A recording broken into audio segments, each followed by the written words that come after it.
Hey everyone, and once again, pleased to meet you guys. We are here like for a new episode of Meet at the Junction, and today I'm pleased to be like with not only one but two person from Chainflip team. And today I am with Irena and Shawn. Hi guys, like pretty good to meet you. Can you maybe just like I guess like introduce yourself like to the audience? Hi, everybody. Hi, Adrien. Great to see you. I'm Irena. I'm head of ecosystem with Chainflip. Background in TradFi, how original I know. Joined the industry full time over 3 years now, so it's been quite a wild ride. I'm with Chainflip for over a year, and I cover all our partnerships and make sure that the liquidity is liquid on our exchange. It's a pretty good job. What about you, Shawn? Yeah, so I'm Shawn. I've been in crypto, I guess, full time for like 4 years. But I've been in the space for it must be now, I don't know, since 2016 days in some personal capacity. Yeah, kind of been a wild journey since then, seeing things grow. And, through me just messing around in crypto, I kind of came across Chainflip and the service that it offered. And it kind of just wasn't available at the time when I was in crypto, and finding Chainflip as a solution to this just seemed to really fit the mold. And I felt like my experience in the space would definitely help kind of position Chainflip a little bit. So yeah, that's how I got here, I guess. Pretty good, pretty good. So actually, like, I have like starting question because like ecosystem and marketing is like something that works like, I guess like kind of like very closely like in the middle.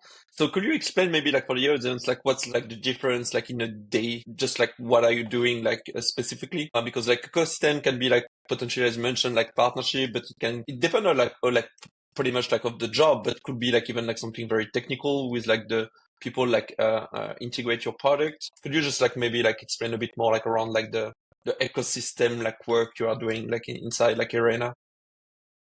Yes, absolutely. And it also is very funny because usually with blockchains, you have the tendency to call one ecosystem manager or head of ecosystem. We're an app chain. So I think officially the title fits, but maybe I'm just a glorified BD. Who knows? But from day to day, it's from top, it's a strategy aspect of, what the goals are for our ecosystem, who we define as the potential partners, how it fits with our key goals and priorities as a company. And then it trickles down to identify the right partners for the integrations and build up relationship with them. Another line of work is maintaining existing relationship, and definitely in terms of technical aspect, luckily I have support from our product team and our marketing team supports as well. But it definitely is a lot comes to really making sure that things work. The thing about crypto, especially when you sit within infra and DeFi, it's never easy. And you think, you can just build up or integrate something and it's going to work forever. But as we as a protocol grow and there's more and more updates coming up, it's always not an easy role to make sure that everything within every partner works very well. And tech is different. That's the reason it's never an easy answer and it's never an easy solution which is going to fit all. So it definitely takes up a lot of the time. And same goes to liquidity providers, because one thing is to have volume, which is mainly dependent on the activity on both our front end and the use of our SDK. But it wouldn't work if there is no liquidity. We are just in time AMM, which right now I definitely would say is a huge uptick in the interest for RFQ model. It's just easier because it will allow you to unlock more chains if you want for your product. And there's definitely a lot of demand from the market makers and liquidity providers as the opportunity arises and some pretty juicy yield across different chains. And my job is to make sure that liquidity gets to our user, and market makers are happy as well. So that's Of course, like everyone needs like to be like economically like viable like in this situation. they have a very privileged position in our industry. I think they're quite often seen more as a service providers within TradFi, but I think in DeFi they do have a sweet spot right now. So each time you have like an interaction like with like these people, you're like directly working with like Shawn, right? Like Shawn, how is like your I don't know, like a relation like with the arena, like everything goes well. Because like I guess like potentially you have like to work like each time there is like a new partner or something like that, you have like to work together like for marketing, like make something like a pre-announcement, I don't know, like something like that. Yeah, it's very I mean, yeah, me and Irena work super closely together, and like it comes in different forms, like because of, you know, marketing community side, I might have a relationship with, you know, like let's just say some of like the more community oriented liquidity providers that want to provide liquidity, and you know, like that's my connection there, and then, you know, like handing that off to Irena too, and then with certain partners that we do integration, you know, marketing with, whatever, like that also. So it's very like interchangeable in that aspect of things, which is really nice. Like it's super fun because, I mean, yeah, marketing and ecosystem kind of go hand in hand, and it kind of falls down to, you know, like what is the message that we're pushing, like what is our go to market essentially. And like, I mean, Chainflip, like Irena mentioned, we're not exactly one, you know, we're not just a swapping app. You know, we have said today, like we have about like 4 different products that we actually run. You know, we run the swapping app, we also run the liquidity provision app, and we run, you know, just like our actual node service, you know, with our 150 validated node network. So we have, and then obviously we have all of our side suites, like you know, like our Explorer page, analytics, Explore and page, yeah.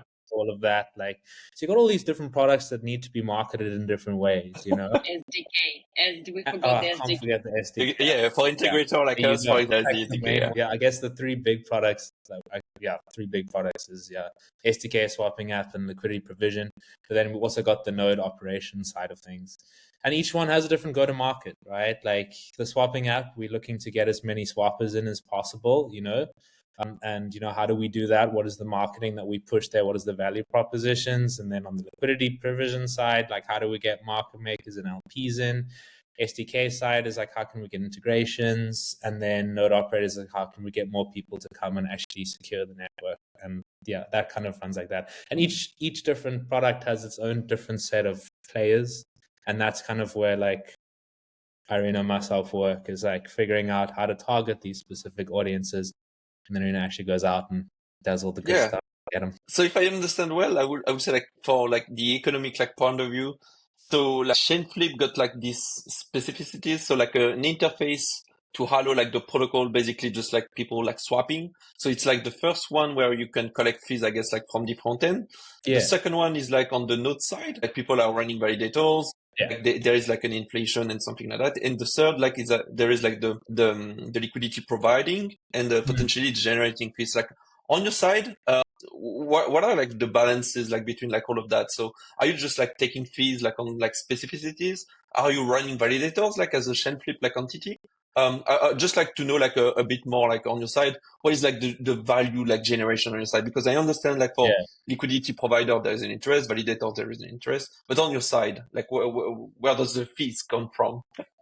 Yeah, we have like, as a company, we have different variant like options that we can use to take fees on. One, for example, is in the future, for example, we don't charge any fees on our front end product. Well, let's call it the swapping app. I know the product team doesn't like when I say front end. Yeah, like the swapping app, you know, like on the swapping app, we could charge fees there. That could be an aspect. I mean, we charge no fees now. I think the only fee we have is like our buy and burn, which is like a network fee that buys, flip, and burns it. So that kind of benefits the whole network. LP side, we LP ourselves as Chainflip, and so we make fees there, and then we also run some nodes too, which I guess is kind of an income stream, except that we're not actually, we're not using that as an income stream where we're actually selling, the rewards. We're just kind of restaking that at the moment. So there's a lot of different avenues that we can take and pull from certain areas.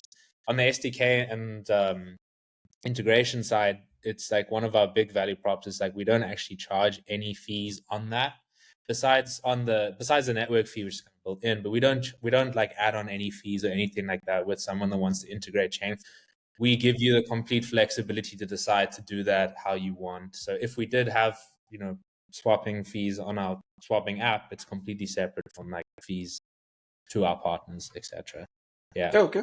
Right. It's pretty complex. So how do you just like tell it like to your like, family, friends? Like how do you explain it? Me, No, you tell me. I do business. I just honestly roll with that. I just say, depending on the level of proximity, I just tell people I work in tech. And in Germany, I have to tell people that I work at blockchain, because when I say crypto, they definitely think I'm about to show them some Ponzi scheme. You get Okay, yeah. It's like that. Is it only like in Germany or like in general? Like wherever you go, like how about like this like crypto is like associated like to like Ponzi or just like meme coins, drugs? Good question, Irena. What do you think? Like, I mean, I think it's I would, changed a little bit, but you know. I would die on the hill that we should not use the word Web3, because to me, really, Web3 is very European, especially Southern European. And I don't understand why it's got such a big adoption. But to me, I think we're way past this term at this point. And I think at some point, US kind of propelled the bring back of crypto. And I personally really like just this word. And I don't necessarily think it's scam anymore, although counter argument would be that legacy media do like to portray crypto as a scam. It's also interesting that in, I would say, like MENA and Eastern Europe geographies, they call it cryptocurrency.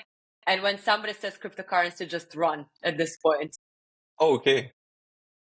But I guess for less sophisticated users who, however, do know tech, I sometimes just say blockchain, because it kind of gives some security and also kind of gaslights them into not knowing what it is, even though it was around for over a decade. Yeah, I remember back in like 2016 days,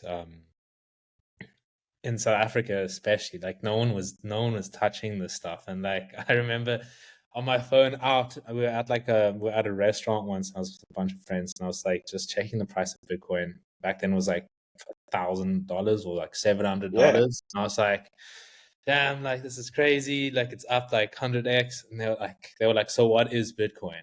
And then I had to go, and I was like, shit, okay, that's a pretty loaded question. How to explain? And then I was eventually like, yeah, like I do cryptocurrency.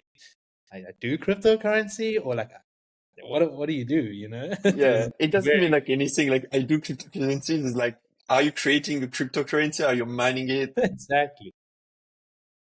That's a good question though. I don't actually know. I think I say like I work in crypto or blockchain. I think I work in blockchain, I guess. Just get it. I said DeFi once.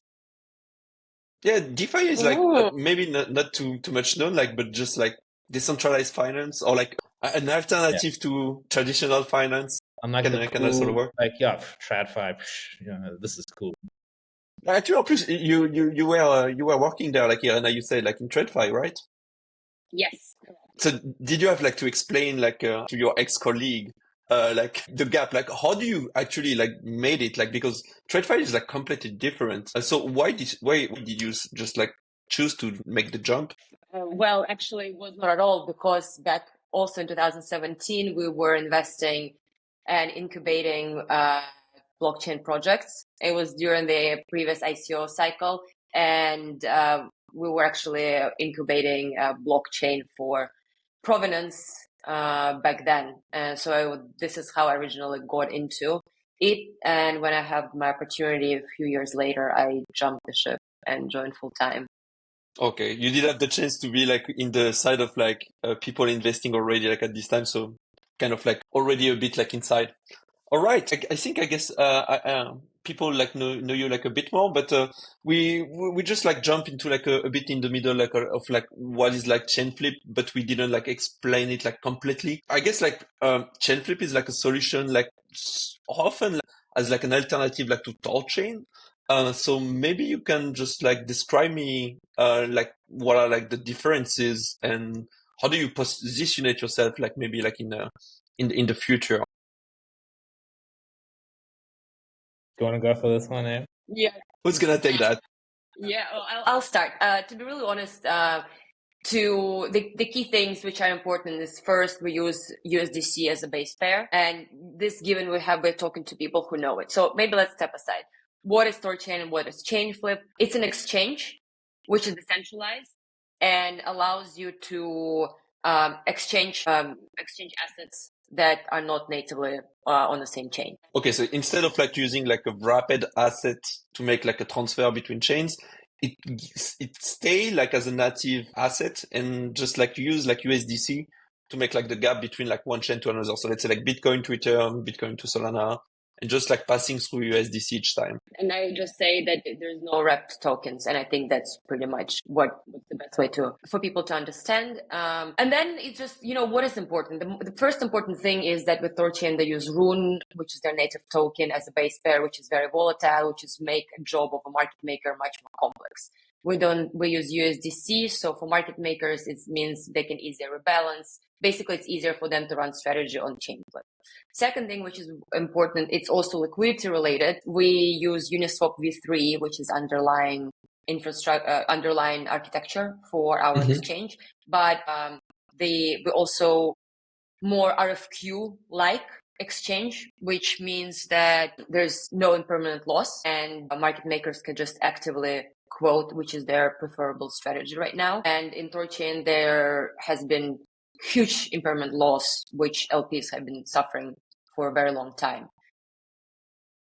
And another thing is, from a validator perspective and economic security, we have more validators that secure in the network, slash 150, because of the selection of the, architecture, which makes it easier to run validators on Chainflip. So those are, I think, the three kind of core ones. And when we're talking with users or integrators, it's very simple. We're right now the only venue which has Bitcoin, Ethereum, and Solana.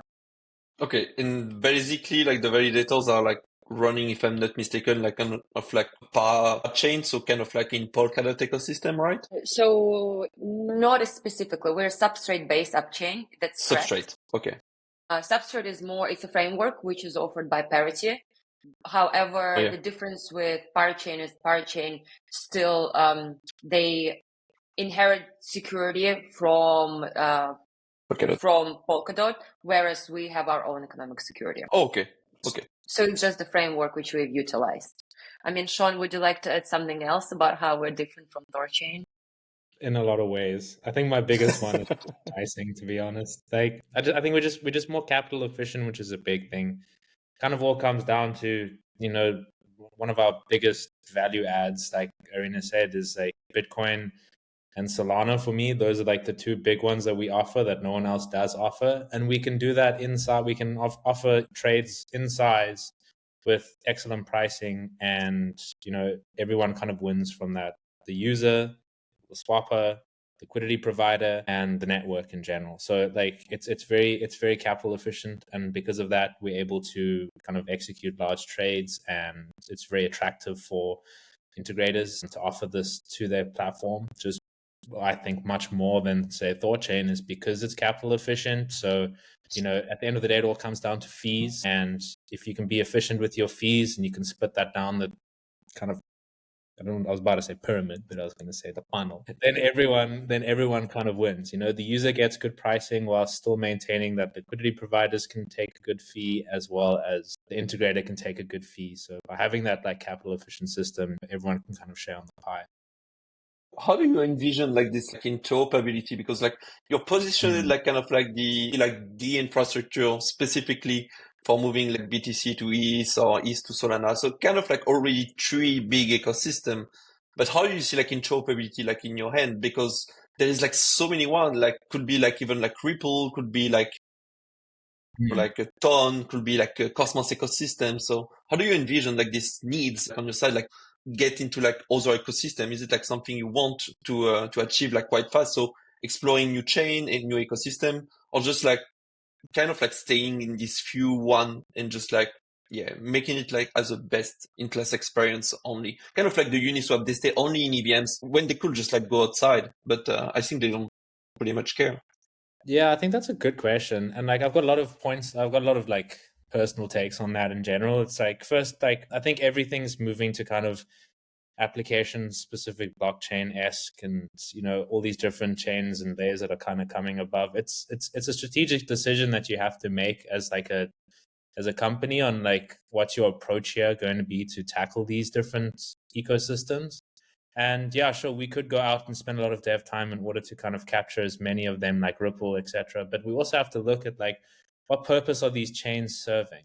We could be completely wrong. Maybe we haven't done enough research in it, but like let's take Ripple for example. You know, like, is Ripple's purpose actually providing like a usable like blockchain for, you know, DeFi or whatever the other apps that we have? If yes, then, you know, is their volume going to be flowing in and out of that ecosystem to be used? If not, then, you know, is that a rail that people really want to be able to use? You know, I think it comes down to what do people actually want to use within the space. That's super important. And on the other side, it's a big tech burden to kind of decide now we're going to integrate every single chain. You have to build it, you have to make it in a way that's decentralized, you have to get the liquidity, and you have to get everything in order. And right now, we have barely touched the surface with Bitcoin and Solana, but mostly Bitcoin. Bitcoin is at $1 trillion, like they do trillions in volume on like a weekly basis. You know, like if you look at the difference between, you know, centralized exchange volume to decentralized exchange volume, it's just not even there. So there's so much room to grow there. And I'm of the opinion, especially, and I've noticed it with a lot of other protocols out there, it's like, you know, focus in your niche while you can, optimize that as best as you possibly can, be the best player within that space. That's your value prop, and then grow from there if you need to. I know a lot of like even Web2 projects kind of had the same approach. It's like, I know TikTok had the same approach to this. It's like, you know, they focused first on like delivering what they like a certain, you know, product market fit to their users. And when they had the chance to expand, then they did expand. But yeah, from my side, it's like there's so much room to unlock in the current chains that we have and the way we could utilize that. Why not just hone in, focus on that, and then look at doing the big explorations when they come? Yeah, That's a very good answer. thanks. There's also like, if you think about it, right, it's what in general crypto has done so far. As we know, it's cross-border payments, remittance, and DeFi. And unfortunately, that's the use cases we're working with right now. And we're sit within the DeFi ecosystem. That's what we are solving for. Sometimes I do like to describe Chainflip as the very boring vanilla product, but I think that's the beauty of it. Sorry, guys. Sorry, Simon. Boring's good. But that's the power of it. There's no need, like, it's already very complex. We don't need to over-engineer, you know, solutions which are very hard to A/B test and also chasing every narrative. The reality is that this day, I mean, I might regret that this is going on record. There are literally 3 assets right now: Bitcoin, Ethereum, and Solana.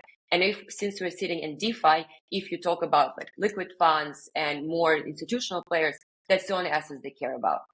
So if we do those 3 assets in terms of capital efficiency, liquidity provisioning, and privacy, what I was thinking, and pricing Oops.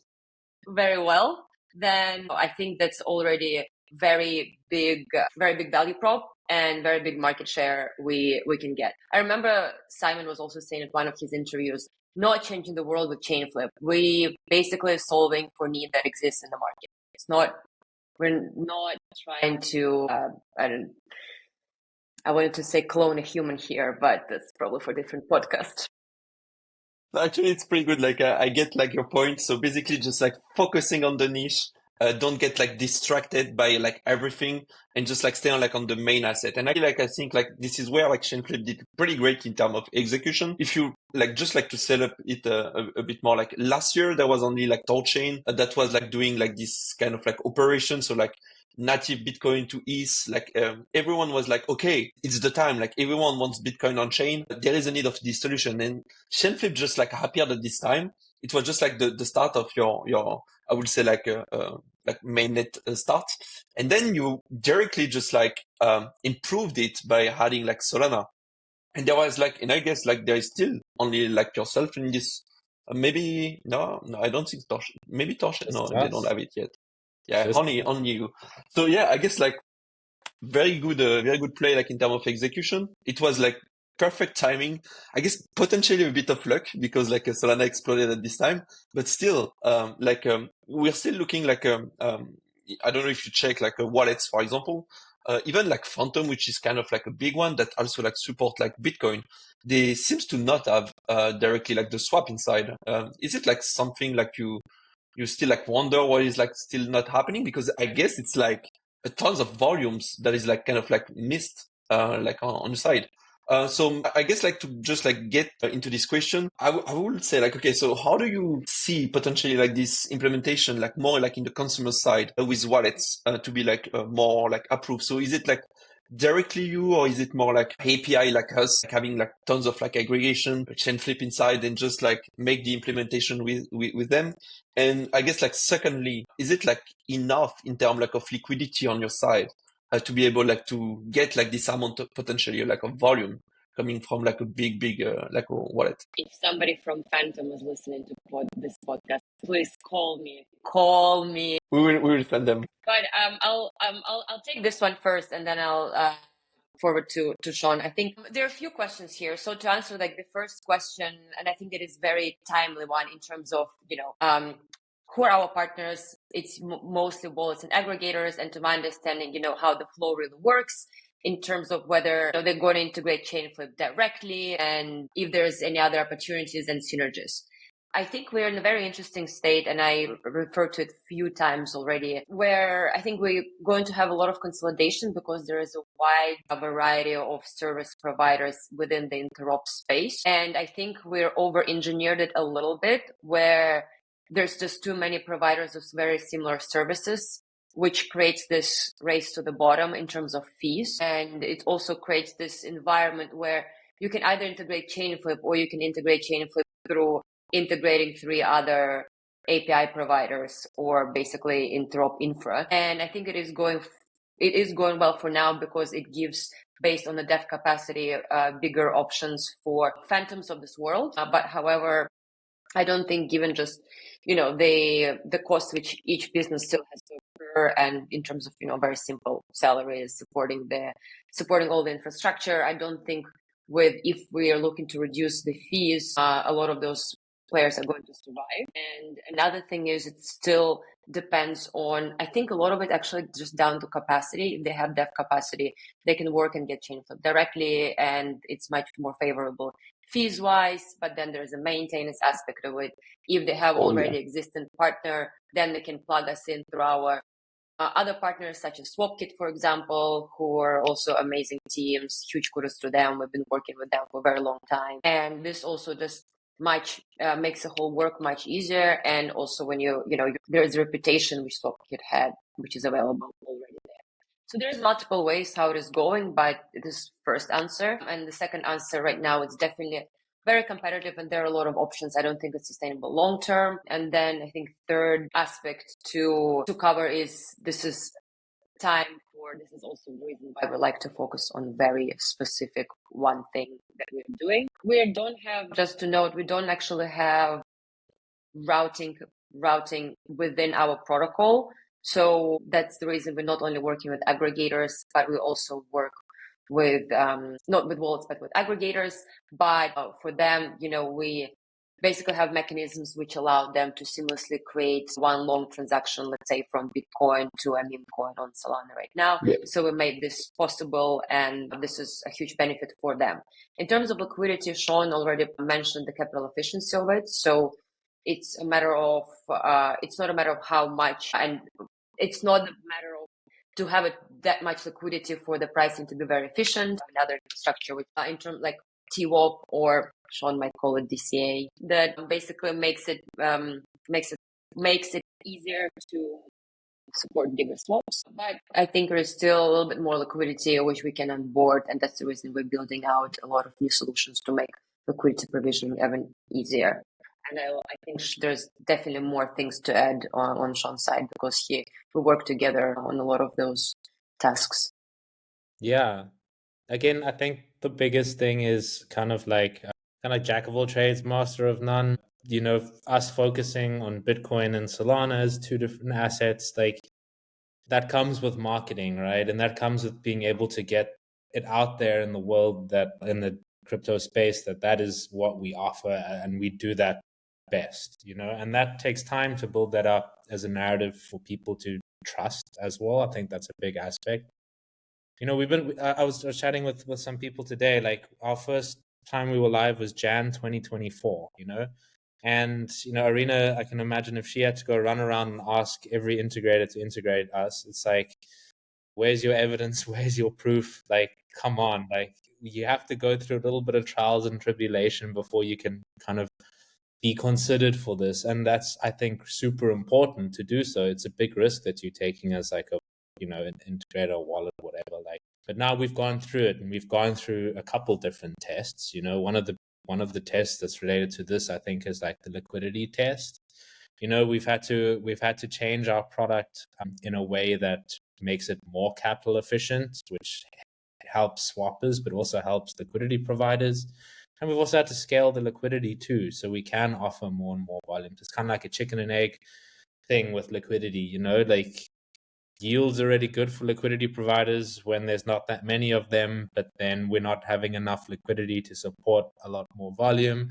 So you kind of need to like get into this, get more liquidity, get more volume, get more liquidity, get more volume.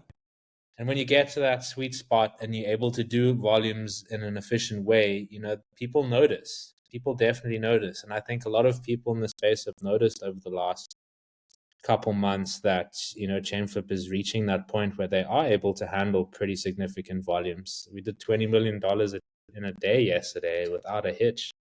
Like no refunds whatsoever. It went well. Yeah. We're touching on we're probably going to hit our all-time high monthly volumes. I think we're going to do like over 350 mil.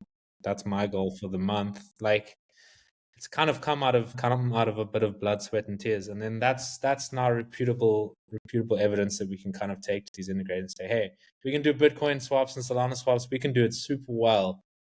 And we've got like the track record now to showcase. And that stands its test in gold, I feel. Yeah, that's pretty big. Like 300 million like a month. It's starting to be big. Crazy. And I guess like you started like a year ago or something like that.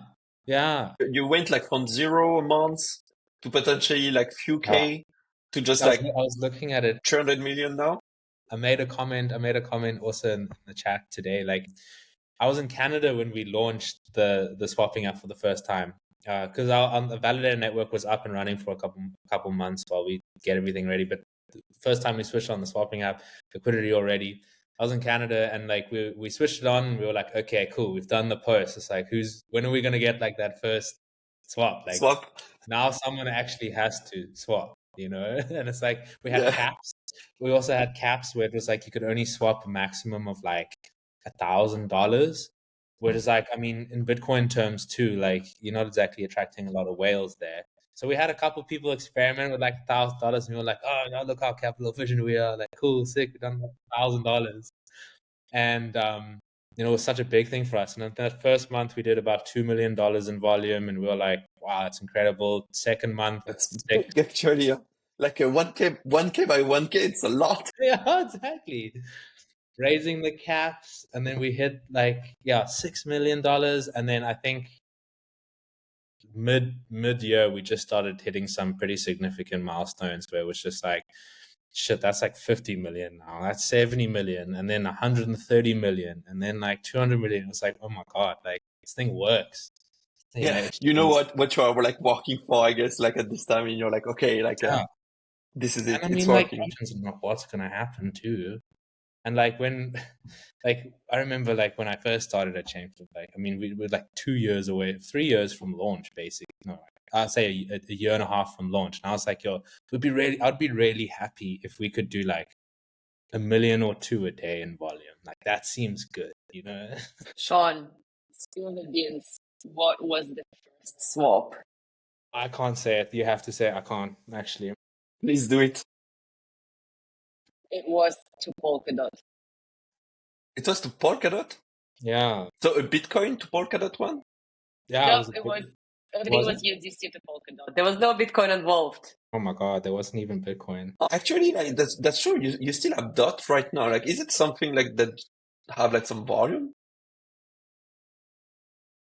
No. I would say no, not on our decks. I think like, I don't know, maybe this is a deeper thing about Polkadot in general, but like, like what's the value prop there of Polkadot and what's happening in the ecosystem there? What are you doing and using it for? I think they're making good moves at the moment with like trying to position themselves as more of like a stablecoin hub with like their asset hub project. But again, like that's a super competitive market at the moment, you know? Yeah, And that's true. there's a lot of players in there. You got to see more like push towards that. So, No, yeah. Just quickly to add on this one, like I think, and I was not with the team when this decision was made to choose Substrate versus Cosmos, but there's definitely yeah. like Polkadot is actually fascinating because they've been pioneering a lot of concepts which exist in crypto, such is shared security, such is I would even argue modularity with their palettes. It is one of the most flexible solutions so far. They always fail to meet their users at the right price point at the right time. And they also don't communicate very clearly the benefits of it. It's really fascinating tech, and there's definitely has been a lot of work done within the ecosystem to, I guess, change the tide a little bit because, it's the pioneering and the vision they have, but talking about it, that's something they've been failing to do for many years. And to be honest, I really wish and hope to see that change because I think in terms of just the talent which attracted the Polkadot ecosystem, it's definitely fantastic talent, and people definitely do very pioneering work on the tech side. So definitely kudos to them. I wish that they would be able to explain it more. If they're listening to that again, I please ask them to maybe make their docs more palatable. Yeah.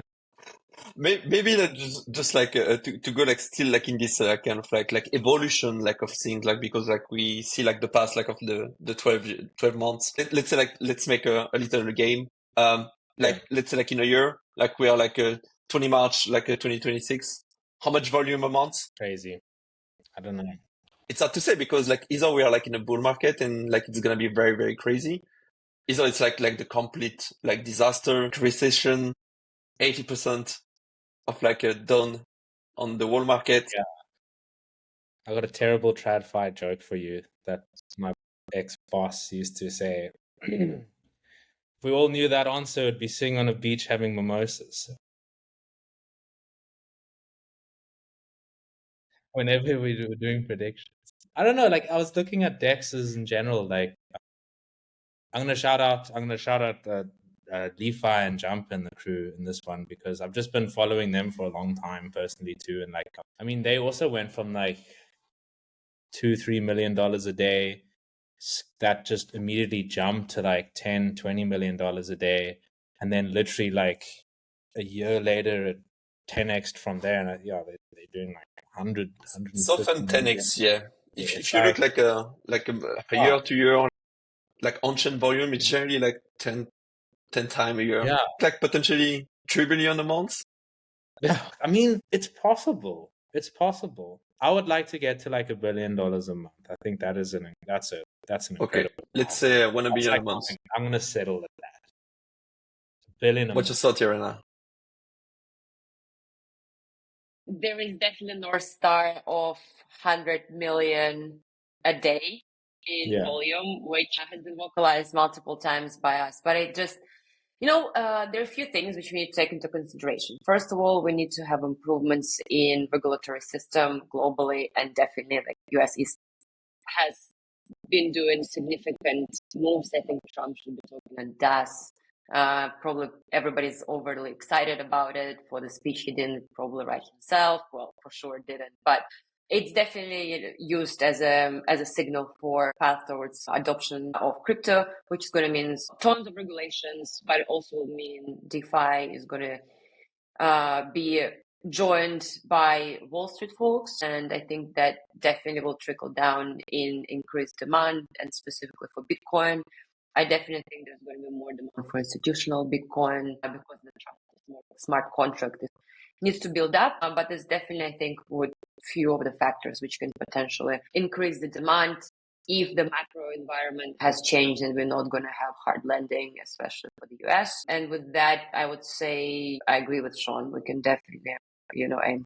That's a good number to reach, I guess. Like, I will definitely like not complain about this number for you.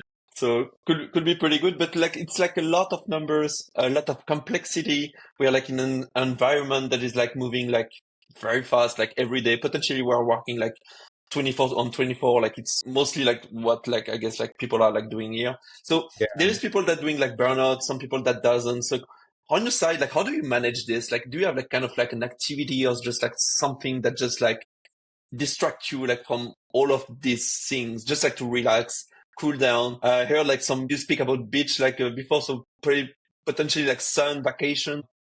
What is like your trick to survive? It's a good question. To be honest, I think I need to find more hobbies, especially in Berlin.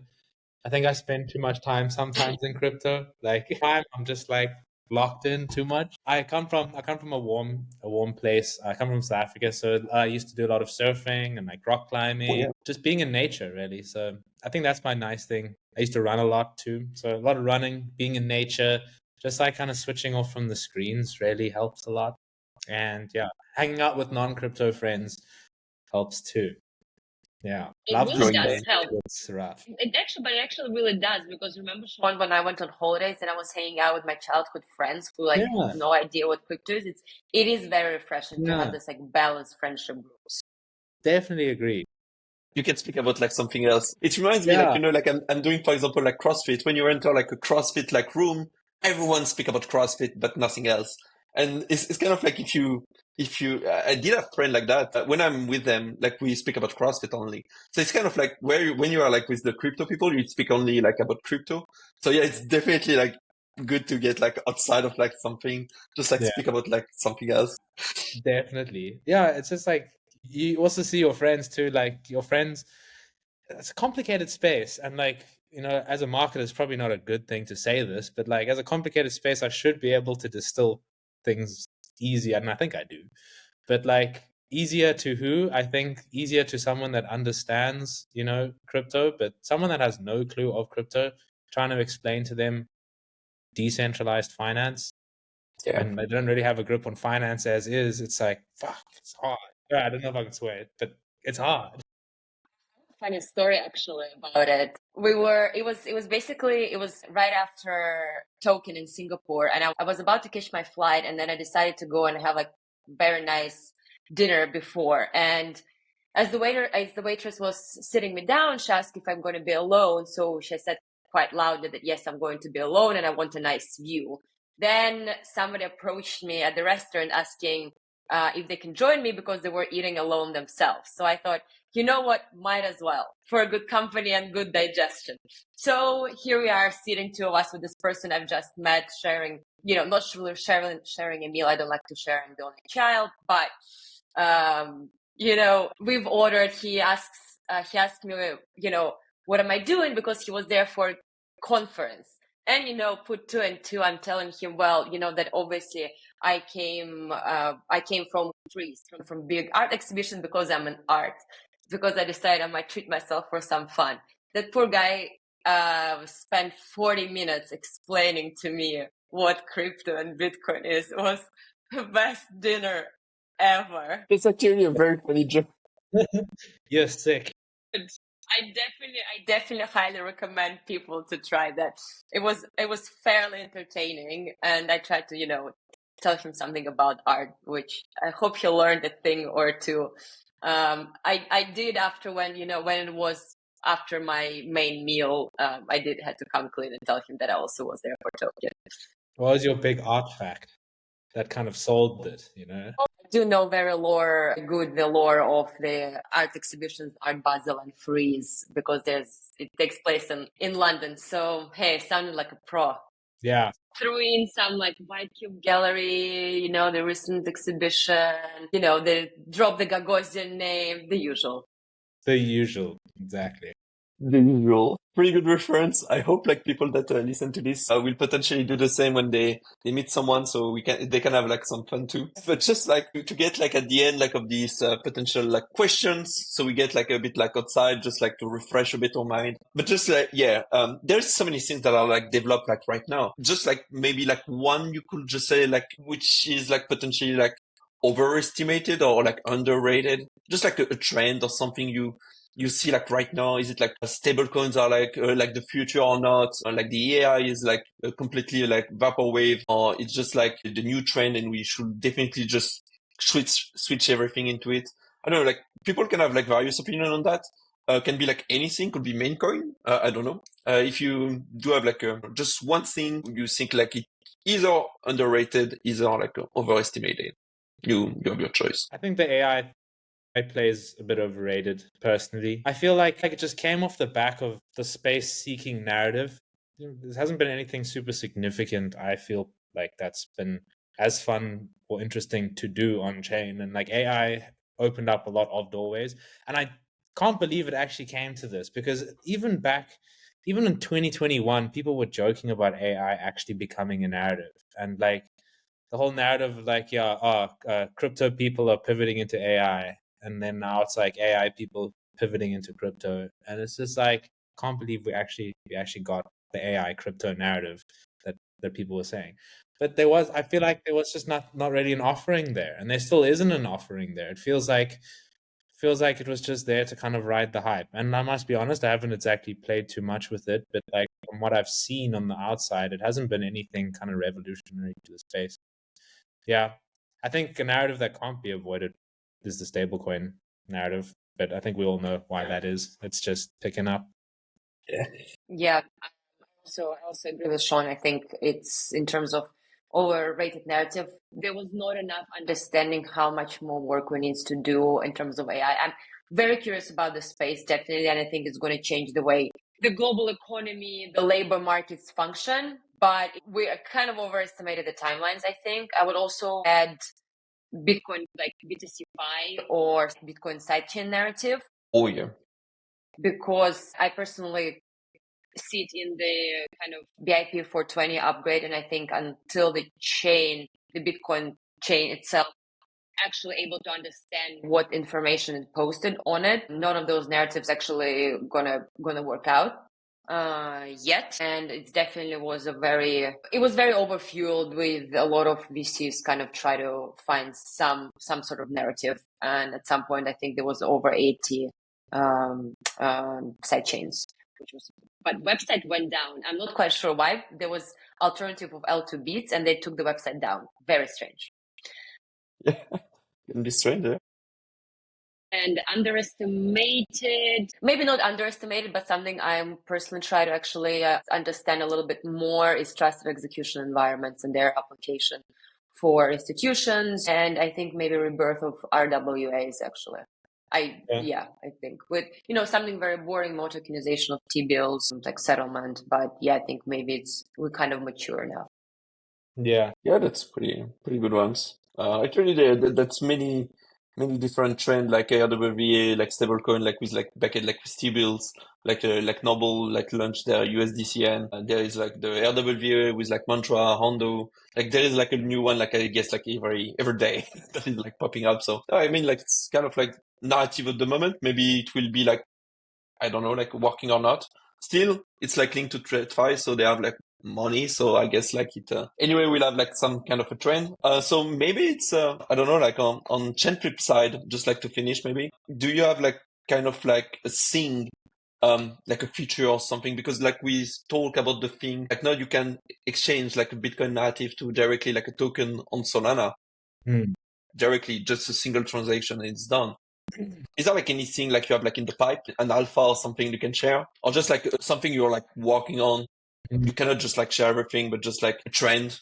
Will you implement like AI agent directly like in the, I don't know, like could be anything. Fine if you asked. I definitely did, I know that some of the guys who work with AI agents are quite interested just to leverage Chainflip cross-chain. That's definitely an angle. Yeah. From our side, we've got some alpha, I guess. We could definitely share a little bit about like where we're going to kind of play on things. Yeah. I mean, we've got like our next upgrade that's coming, 1.9, I guess. And essentially like we're revamping a lot of what we're doing in like our liquidity provision app.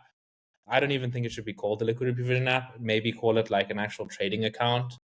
But essentially, like, I mean, the biggest thing that we've definitely noticed with like DeFi is people love to trade, and people love to trade Bitcoin specifically is like that's the biggest use case, I feel. But we like kind of revamping our LP app to kind of have more features involved, so people can swap within our LP app, so like internal swaps within the LP app. as well as we're coming up with like stablecoin strategies within the app too. So people can just, instead of running complicated LP models, they can just, create a simple strategy and just deposit money in, and we like let the protocol kind of optimize the strategy in order to just, provide passive liquidity while doing active strategies. Kind of like how HLP worked with Hyperliquid. You can kind of look at that. And that kind of just opens up a lot of doorways for like the LP app, trading app for Chainflip in general, where it's like, now you have a whole new product offering. You've got the swapping app, but now you've also got this trading app, which kind of replicates like a spot trading app, kind of like, Hyperliquid has on that aspect, which could mean that Chainflip becomes more of an avenue for rebalancing in general. Like we move away from just providing swaps, and now we're providing more sophisticated tooling for people that are actually trading. That's pretty good announcement. Going this way, I guess like it's pretty huge. Pretty like the thing is like Chainflip. The thing I really liked from it is like the design overall. Like if you check like the Explorer, the website, the swapping app, everything is clean. And basically this is something we like because like at Junction we do the same. Like everything is like clean. We like when it's like in the details. Basically when I first like hear about Chainflip, I say like, okay, this is like the same as us, and I literally like think product like that will go in the right way because they care about the details.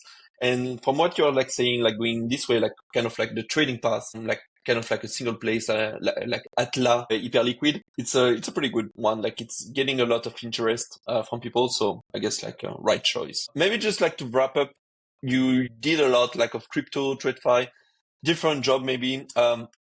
Do you have like any advice to give like to someone? I don't know, like Irena, you're like in the ecosystem path. If someone was just like, okay, like ecosystem looks like quite a funny role. Do you have like some advice like to give them? And same for you, like Shaun, like on the marketing side, like do you think like if they're coming from like Web2, doing kind of like similar things, but want to do the jump like in Web3, is there like any advice just like to start? Yes, the way I explained it to actually a friend of mine is I just sent her post from LinkedIn and tell her if she comes to work in crypto, she'll never have to do those screech posts ever again. Works pretty well. That's a good one. But I guess look, to be honest, it's very, very basic. First of all, take care of your health because you really need to be it's not a sprint, it's a marathon. So come mentally prepared for it. Educate yourself every day. Be curious. Do your homework. Be nice to people and interact with applications. Pretty good advice. I've got some marketing advice, I guess. It's like, don't get lost in the noise of like what other people think is like successful marketing. Like just always fall back on, the data and the metrics, and like you'll realize that you're doing a good job. Are you getting more users? Are you getting more, getting more volume, getting more users, getting more traction, more integrations and everything like that? Like from that side of things, it's really good. And I think it will free up your mind a little bit. You also don't have to do everything. Find your niche that you're good at. And all of that just allows you to be a bit more creative in how you can do things, I feel like everyone coming into marketing tries to do everything, when no one can. So find your niche and work with people around you that fit different types of niches from there.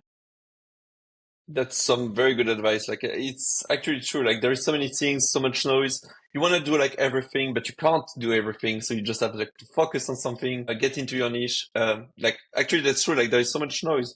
Just like focus on the right side and I guess just like execute. Yeah. Pretty good advice. I guess like we are almost like at an hour of just like podcast. So I guess like we did everything. It was very, very nice like to speak with you. Was a fun duo. And can only a good thing like for Chainflip. So hope you guys like it. If you want to do like some trade, don't hesitate like to check out about like Chainflip. So they have like their swap form directly, or if you want to go like a bit further, like you can just like jump into the Junction, and inside you can just like trade like from almost an ecosystem, and Chainflip is in the back. So happy to have you like Irena and Shaun, and maybe like see you next time. And it was good to meet you. Thanks for hosting. Having us. Super nice. Loved it. See you. The sun. Ciao.